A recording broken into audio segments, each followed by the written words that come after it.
we can't help you because you're North American Indians, Northern Hemisphere, Canada and Arctic. We're well-developed people. And then they bring up the casinos, which casinos is maybe all right for some, but for us it's not doing anything. We don't see no dividend checks. We don't see no improvements. But they assume every Indian's rich and has their own casino. So it's kind of bad because the Central and South America people look at us different too. They look at us do like, they they give us that we're better than them, and they won't really treat us with respect because they think we're better off. But we're not, and we tell them we're still in the same boat. What they did to you, I mean, they're doing to you is what they did to us. So it's kind of like history repeating itself. Right. Now, you've talked about the uranium in the water and the mining. Is that still going on your reservation? That's still going on, but what I said earlier was that the investigation's coming on with that World Health Organization. But the companies, they're still pushing, the states are still pushing that because it's money-making. And we found out that the uranium prices dropped, but they're still continuing to store it, and because the uranium might come back up again. And the bad part is these uranium companies are not from the United States, they're from out of country. They take the uranium and then they sell it to other countries. Oh, really? This is what we found out. And then it's not benefiting us anything. According to our treaties and stuff, they didn't get no consent. I read a report from a commission at Geneva. I was looking at old commissions, and the commissioner agent told the Indians that we won't take anything above the treetops, everything below in the valley. And then what they take out, 20%, we're going to go back to the natives, which never happened. It's still not happening. And I just found out that Obama had a meeting with all the tribal 556 federally recognized tribes, hoping that something would come out of that, because we did put some complaints at the CERD, Committee on Racial Discrimination in United Nations in Switzerland, and we have the hearing coming up in the year 2011. So with that in place, I think a lot of things are taking place in this area here too. Do you think he recognizes the plight of the Indians? We're hoping that it would. Well, he asked the different departments to kind of open their doors. Do you think that'll happen? Yeah, I think it'll happen. Well, a lot of the elders are saying we need to get together to make him, how would you say it, what he said when he was running in campaign, to keep his word and remind him about it.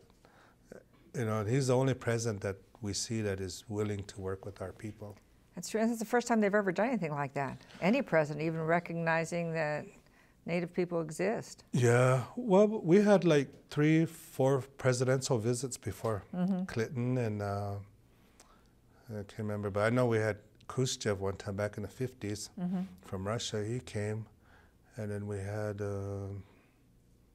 I can't remember who else, the other presidents, but they came. But, they were telling us that we have that right because we, as a nation, we're the only nation, indigenous nation, that fought with the United States, and we won the battle twice. And, and that's historical. Right. So they have to meet with us nation to nation, not government to government. And so this is what we're hoping at UN, that we get our title back, and that we be recognized as a nation and be recognized as peoples, also as human beings. Right. Well, that's good. So there's 3 big things that we're pushing. That's pretty heavy. So let's take a quick pause, and then I want to hear about what you're doing with the railroads too, because you're overseeing that construction. So we'll be right back. We're here with Garvard Good Plume, and he's been telling us about a lot of work he's been doing for the Native people, and it's something, you have a new project you've been working on. What is that? I've been on a board. My tribe, the Oglala Sioux tribe, gave some recommendations, and they asked me to be on their board. It's called Tribal Historical Preservation Office. So I'm one of the board members, and I've been overseeing archaeologists' work, monitoring for the tribe. not only I, but the Cheyennes and the Crows and the Shoshones and the Kiowas, we get together and because we all dwelled in that same area. And so some of these sites might have belonged to them or us, you know, and then we do recommendations. We actually, not too long ago, in August, I had to do a project with DMNE, I think it's DMNE, Dakota, Minnesota Eastern Railroad, are laying the tracks through Wyoming there, and they found some ceremonial sites. And so I had to go there and do some monitoring and recommendations to avoid them or go around them. Because if they destroy them, you're just still like destroying a race of people.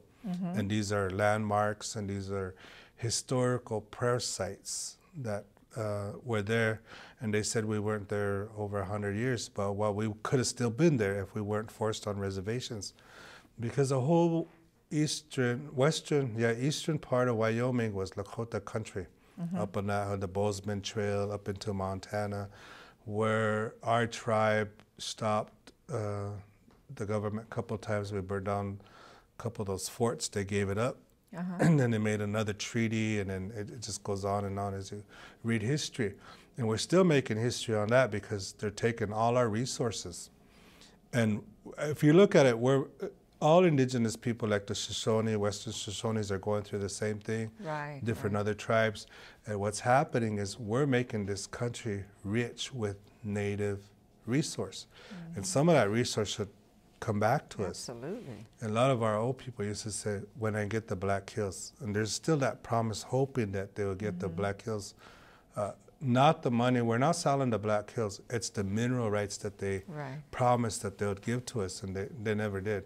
So all these things are taking place, and then with these companies coming in, like oil companies and power plant companies coming in, they want to build, but then there's sacred sites, burial sites. So it's all new developments that you're kind of overseeing. Coming in, and they're getting stimulus money and federal money. So this is why we have to monitor, and the feds come in, the state comes in, and there's a whole bunch of... How responsive are they?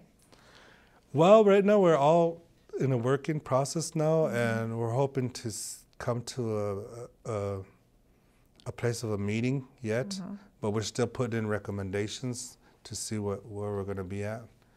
So we've been doing that. Do they seem cooperative? They seem very cooperative. They want to learn. They've been asking a lot of questions. They want to do a MOU, Memorandum of Understanding, or agreements. And so with tribal recommendations, but we still have to look at everything.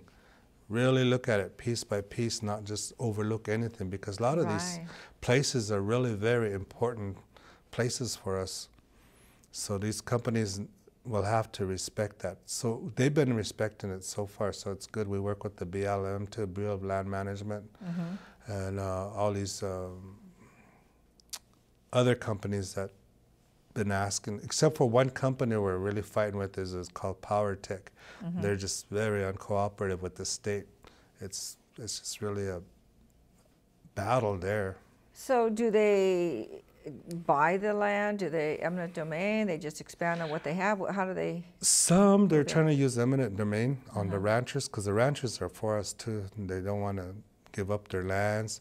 Actually, this railroad company wants to expand their tracks, and they want to speed up their travel, because they're going like 30, 40 miles an hour right now, but they want to speed up to 60 and 80 to haul all this coal towards the east to power plants. And the reason why we really don't want them to expand or come back is because we don't know what kind of hazardous waste they're bringing back. We found out that on one of our badlands there, that there was a lot of hazardous nuclear waste being dumped there.